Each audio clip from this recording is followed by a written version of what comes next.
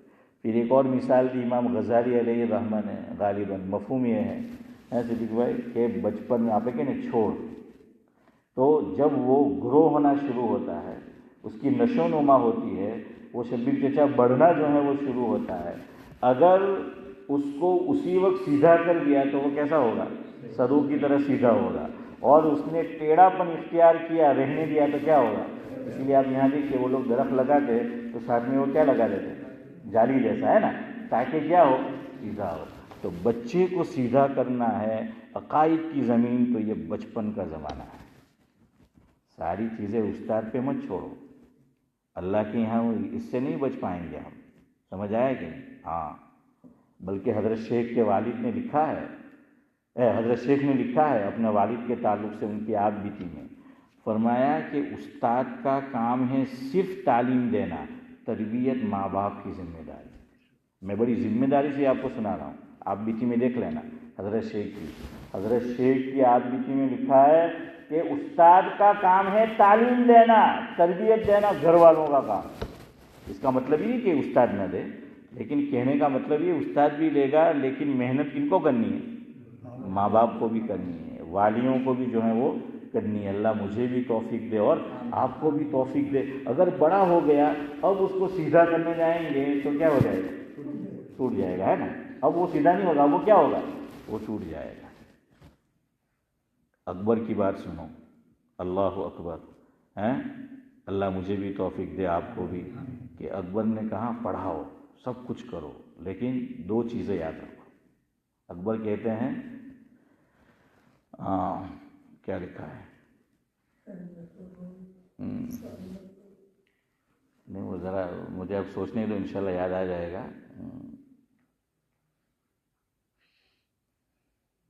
تم شوق سے کالج میں پڑھو. دیکھیں کالج کا کہا، تم شوق سے کالج میں پڑھو. صدیق بھائی کہ مطلب کالج، ارے اردو میں એવું જ આવે ہاں، کالج نہیں આવે એનું મને નોલેજ છે. تو تم شوق سے فاروق بھائی کالج میں پڑھو، پارک میں پھولو.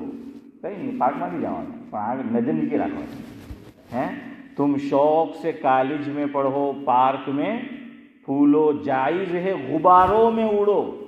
یعنی ہوائی جہاز. ہاں ابھی سمجھ چاچا نے انڈیا یاد آؤ تو آپ کا دیا نہیں نے، ہوائی جہاز سمجھ گیا. دیکھیے غبارہ، غبارہ تو اصل ہوتا ہے پھگو، لیکن ہوائی جہاز ہی مراد ہے. ہاں جزاک اللہ. تم شوق سے کالج میں پڑھو، پارک میں پھلو یا پھولو، بہرحال جائز ہے غباروں میں اڑو، چرخ پہ جھولو. ہوں کرو، موٹا موٹا ہوں گاؤ. હા હે એમાં પોયરાને લઈ જાઓ. હું કહે છે ને આવે તો ગાડ એમાં પાકા ફન ફેર. હા ચકડોલ, આપણે બધા જ ચકડોલ છે હારા અહીંયા આવીને.